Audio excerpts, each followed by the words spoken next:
Hello යාළුවනේ ඔන්න අද මං ගෙන්න ඔයාලට තිබ්බටු මැල්ලුමක් බලන්නකො ලස්සන අපි එහෙනම් තිබ්බටු මැල්ලුම් හදමු මේ තියෙන්නේ මං හොදගත්ත තිබ්බටු ඔයාලා මේවා කඩෙන් ගෙනාවුවම මේවල පණුවෝ ඉන්න ගෙඩි අයින් කරලා මේ විදිහට කඩලා හොදගන්න හොදලා මම මේ ඇතුලේට දාලා තිබ්බටු ටික තඹ ගන්නයි යන්නේ මං ඒ අතරේ තිබ්බටු එකට ඕන කරන අනිත් ಜಾති ටික මැල්ලුම හදාගන්න.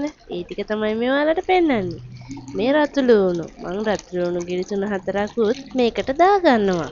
දැන් මම මේ රතු ලුණු එකටම ආපහු නයි මිරිසුත් දාගන්නවා. නයි මිරිස් කන්න කැමති නැත්නම් ඔයාලට නිකම් මිරිස් උනත් පාවිච්චි කරන්න පුළුවන්. දැන් මං දාන්න යන්නේ ඊළඟට සුදු ලුණු. මේ සුදු ලුණු දාපුවාම අපේ තිබ්බටු මැල්ලුම සුවඳයි වගේම ගොඩාක් රස වෙනවා. මේත් එක්කම මම කහ කුඩු හැන්දක් දාගන්නවා තිබ්බටු එකේ පාට පොඩ්ඩක් වෙනස් කරගන්න.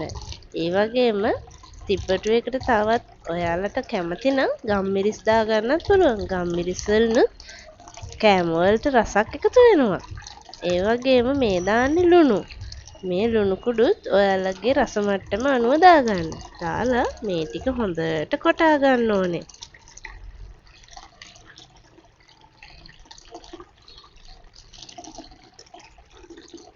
මේ හොඳට කොටාගත්ත මිශ්‍රණයට මම පොල් දාලා දැන් මේක ආයෙත් කොටා ගන්න යන්නේ. පොල් හීනියට ගාගත්තාම සම්බෝලේ රසයි. ඒ වගේම මේ මිශ්‍රණයට දාලා පොල් කොටනකොටත් පොලුත් හොඳට කොටා ගන්න ඕනේ.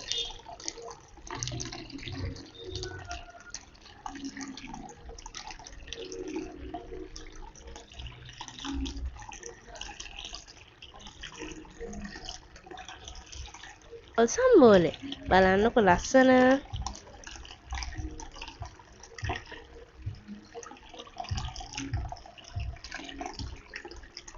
ඔන්න දැන් බලන්නකො තිබ්බටු හොඳට තැම්බෙනවා.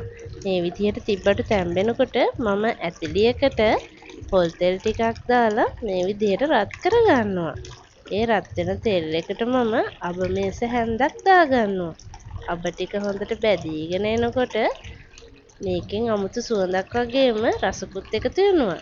ඔන්න දැන් මම මේකට කරපිංචා දාන්න යන්නේ. මේ අබත් එක්කම කරපිංචා රම්පා ඒ වගේම පොඩි හාල් මැස්ස ටිකකුත් මම මේකට දාලා බැද ගන්නවා. හාල් මැස්ස දැම්මහම තවත් මේ මැල්ලුම රසයි. දැන් මේ හොඳට බැදීලා තියෙන්නේ කරපිංචා රම්පා හාල් මැස්සෝ අබ ඒ ටික බැදලා තියෙනකොට මම ඒකට දාගන්නවා අර මම කොටාගත්ත සම්බෝලේ.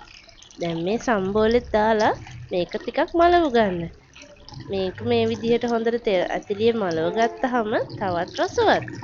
දැන් වගේ වෙලාව තිබ්බටු දාන්න. මෙන්න අර තඹගත්ත තිබ්බටු ටික ඔක්කොම අර පොල් මැල්ලුමට දාගන්න ඕනේ. දාලා මේ තිබ්බටු ගෙඩි තැඹිලා හින්දා හැන්දෙන් පොඩි වෙනවා.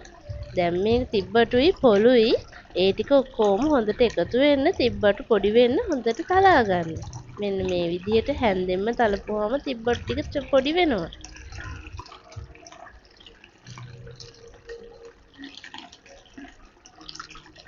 ඔන්න දැන් මගේ තිබ්බටු මැල්ලුම නම් හදලා ඉවරයි. බලන්නකෝ ලස්සන වගේම තමයි රස.